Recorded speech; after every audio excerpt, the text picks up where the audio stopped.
Some viewers may find the following video disturbing. Viewer discretion is advised. I'm bringing up the conversation of animation. More likely than not, a lot of shows are going to get left through the cracks. I can name hundreds of different shows that just nobody ever seems to talk about. But for this list, I'm only going to be doing 5. And this does not include anime because that would make this list way, way harder to do. And this list is in no particular order. This is my top 5 obscure or underrated cartoons. For number 5, I'll be taking a look at a show that I only recently reviewed as my first cartoon review, Game Over. The show revolves around a family in the time of video games. It's mainly about what happens after the game, and the family sitcom often goes through many of the tropes that other animated sitcoms go through, but with a video game spin added on. It's a really funny show that I had a lot of fun watching, and I think it's very creative with how it uses its video game references, but sadly, with only 6 episodes, it really never had any time to truly flesh out what it wanted to be. Game Over is a pretty accessible show, and you can find all the episodes on YouTube. Coconut Fred is one of those shows that a lot of people seem to really hate, but I really like. A lot of people call it a SpongeBob ripoff. Yeah, Coconut Fred, SpongeBob. You and I worked together on Coconut Fred. Yes, we did. Yeah. Which was the most surreal gig for me because I knew that it was an unabashed knockoff of SpongeBob, Coconut Fred. Warner Brothers thought, hey man, how can we hitch our star to the SpongeBob wagon? There's little select moments in it where he does something that SpongeBob did. I have lots of great ideas sloshing around in my head. Slosh, slosh, slosh, slosh. Honestly, I really don't think it's a SpongeBob ripoff. It's its own entity, mainly because Coconut Fred is this sadistic god that rules over everybody else in Fruit Salad Island, and he constantly is torturing everybody else because he really has no concept of anger or sadness, and he has limitless powers that he seems to dish out on the people of Fruit Salad Island. It makes for a really interesting scenario, and there were a lot of jokes in there that I was genuinely laughing at. I enjoy watching Coconut Fred do these crazy things to the people of Fruit Salad Island. I enjoy seeing what crazy antic he's going to have next. It's a fun show to watch, and it's so surreal, and the visuals are just amazing to look at. Even if I didn't think the show was good, just sitting there and looking at the visuals is just wonderful. I wish we could have got more episodes of this show because, 13 episodes, 26-minute long, that's a crime. If Kids WB could have just put some more money into this show, I would have loved to see more episodes. I have some faint memories of watching it growing up, but it was so long ago, I have no idea. It's in 2005. I was 3 years old. So it was so long ago. But yeah, Coconut Fred, it's got good voice actors, and the environments in the show, like I said with the animation and the style, it's beautiful, but the environments just capture my imagination so much. They're so beautiful, and whatever animation team designed and animated this, if I had my own show, I definitely put them on because I love this style, and I really don't think it's just a soulless cash-in because there's so much here to this show that makes me enjoy it more. Like I said, you kind of have to imagine Coconut Fred as a god, but if you actually watch the show, that's really not that hard. Of a concept to figure out just based on what he's doing. And if you watch Rebel Taxi's video, you'll definitely see some good examples of that. So yeah, Coconut Fred, one of my most underrated cartoons. It's a great show. Clerks was another one of those really, really short-lived shows, much like Game Over, as I mentioned earlier, because it only had 6 episodes, only 2 of which were aired. It was based on the movie Clerks from Jay and Silent Bob, and it's actually a really funny show. A lot of the antics that are in the show are parodying other tropes of animated sitcoms and just TV shows in general.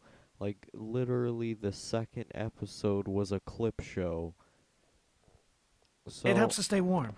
You know, if this were a sitcom and we got locked in a freezer, we'd probably flash back to all our old episodes. I haven't finished the show all the way, even though it's only 6 episodes. But so far, I've really, really liked this show. And it's definitely really good. The art style could be better. It's flash animation and it's very limited. But I think the limited animation actually kind of calls back to the movie, because the movie had a very low budget, you know. But I do like the thick outlines and everything. That was what was really cool about a lot of shows in the 2000s. They had very, very thick lines when they were drawn, and it looked really, really nice when done right, that is. But yeah, Clerks, I definitely say this is a pretty good show, and I'd have to give it a full review at some later time, because I did have a lot of fun watching it, and those ending segments with Jay and Silent Bob are just so good.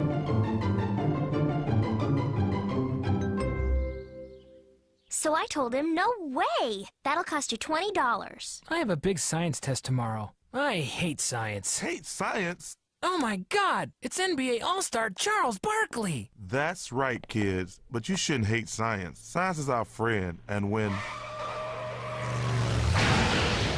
Get him!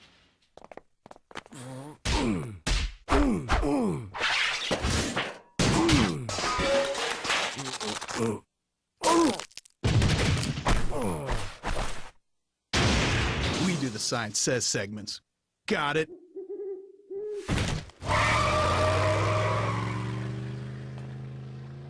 The great cities have risen and fallen. Civilization's grip on mankind has grown weak and arthritic.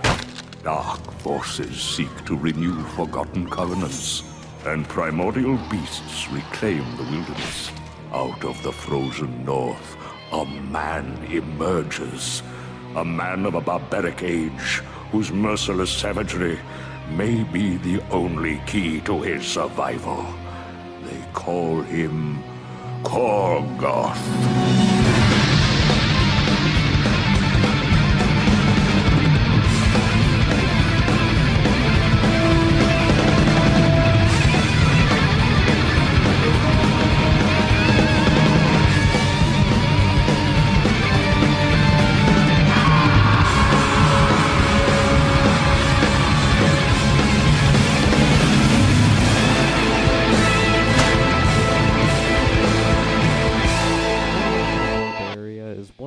Pilots that you just really, really want to come back, but has really no chance of coming back. You see, the truth is that Adult Swim did really like this show, but they could have never afforded to have it. It just would have been too much of a risk, and they don't have enough in their budget for that.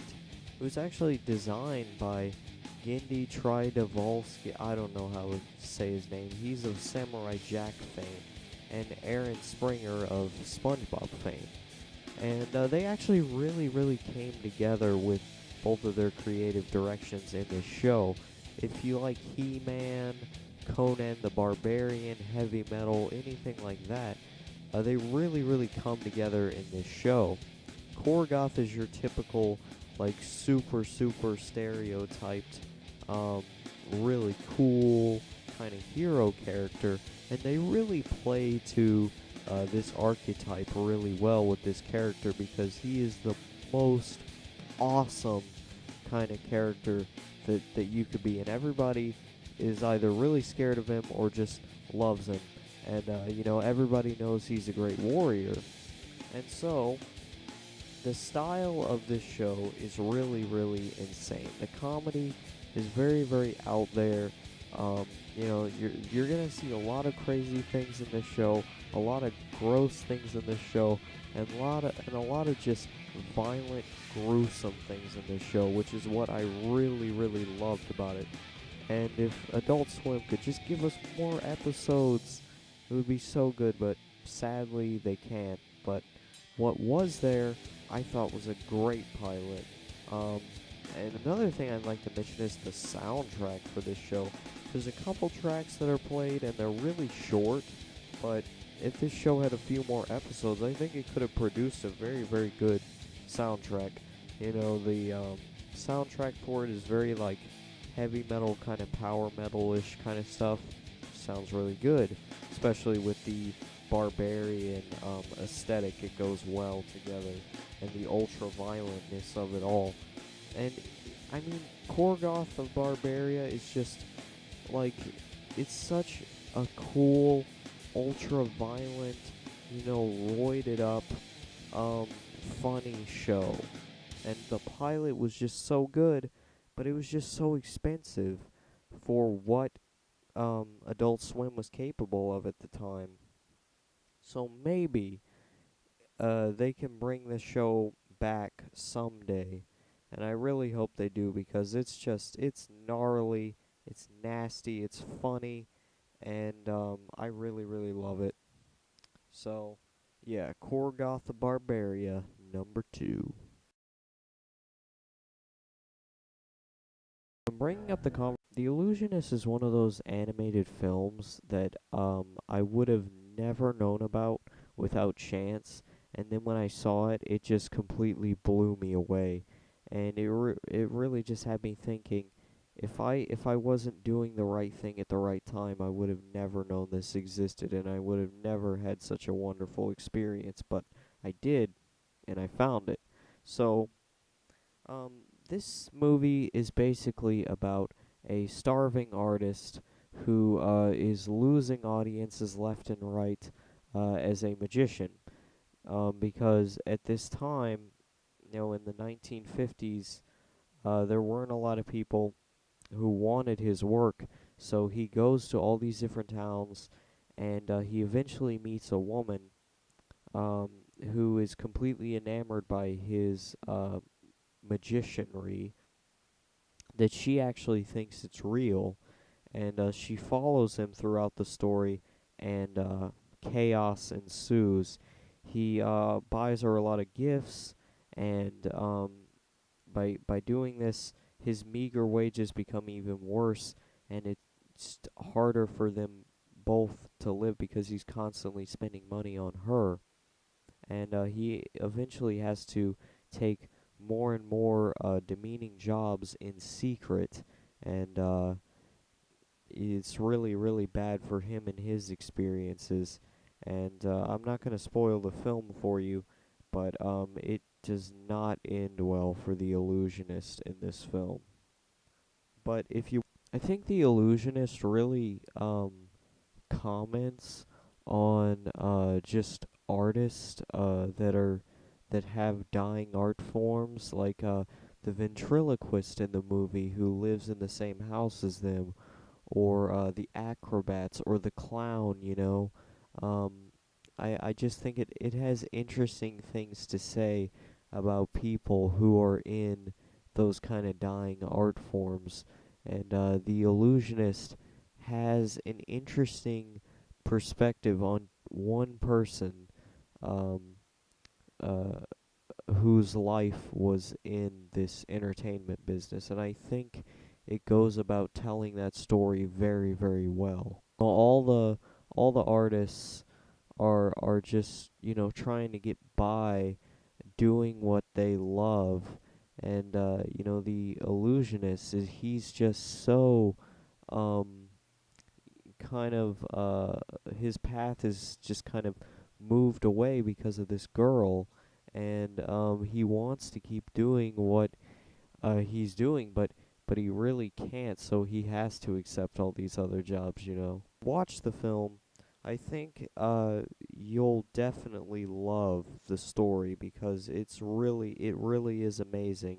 It's mostly told through visuals, or at least it was for me, because there's not a lot of dialogue in the film, but when I watched it, it was all in French. So I had no idea what they were saying, but just based on the visuals alone, and since there's so little talking in the film, it's actually quite easy to understand. You really don't need much background information going into this film.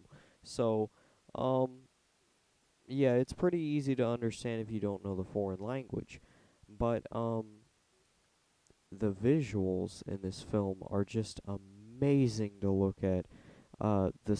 Just the style is just so beautiful. I was completely floored when I was watching it. It was like nothing I had ever seen before. And they obviously had some very, very talented artists on it. I loved it.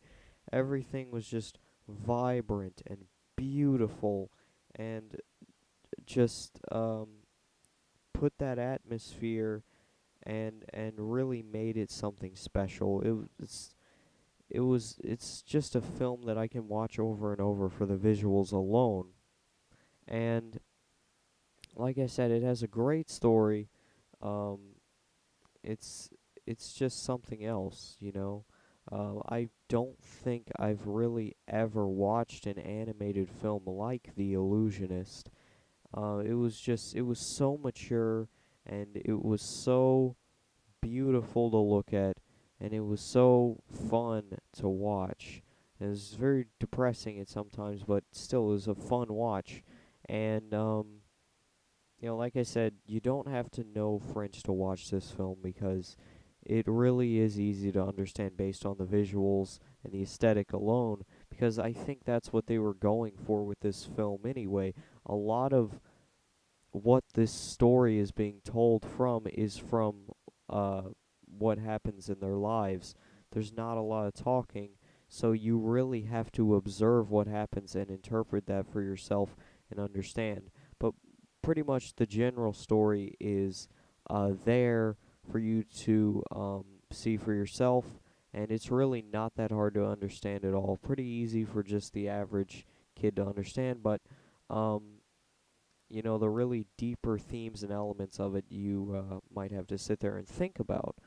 But on its own, without going into the controversy of this film, without going into the original material it's based off of, just by itself, I think it's a great and fun experience to watch because, you know, I can watch it again and again and just notice different things and just think about um, all of the elements together and just how much this film alone means to me.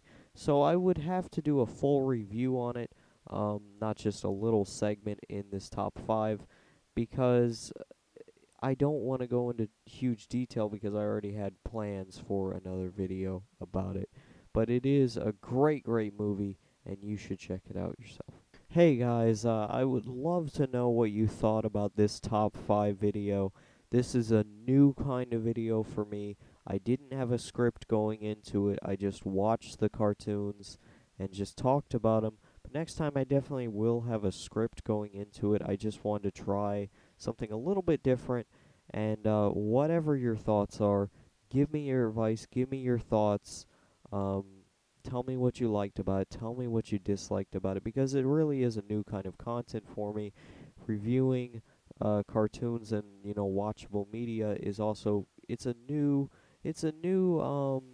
medium for me. It really, really is. And it's one that I'm really interested in working more on, because I love cartoons, so I'd obviously love to keep reviewing them. It's just whatever your guys' thoughts are or advice are, I really, really want to hear it. And I'm also on Patreon, Tumblr, Twitter. Hit me up on there, and I'll see you all later. And sorry about this video being a little bit more rough than the usual ones. Like I said, it's a new medium for me.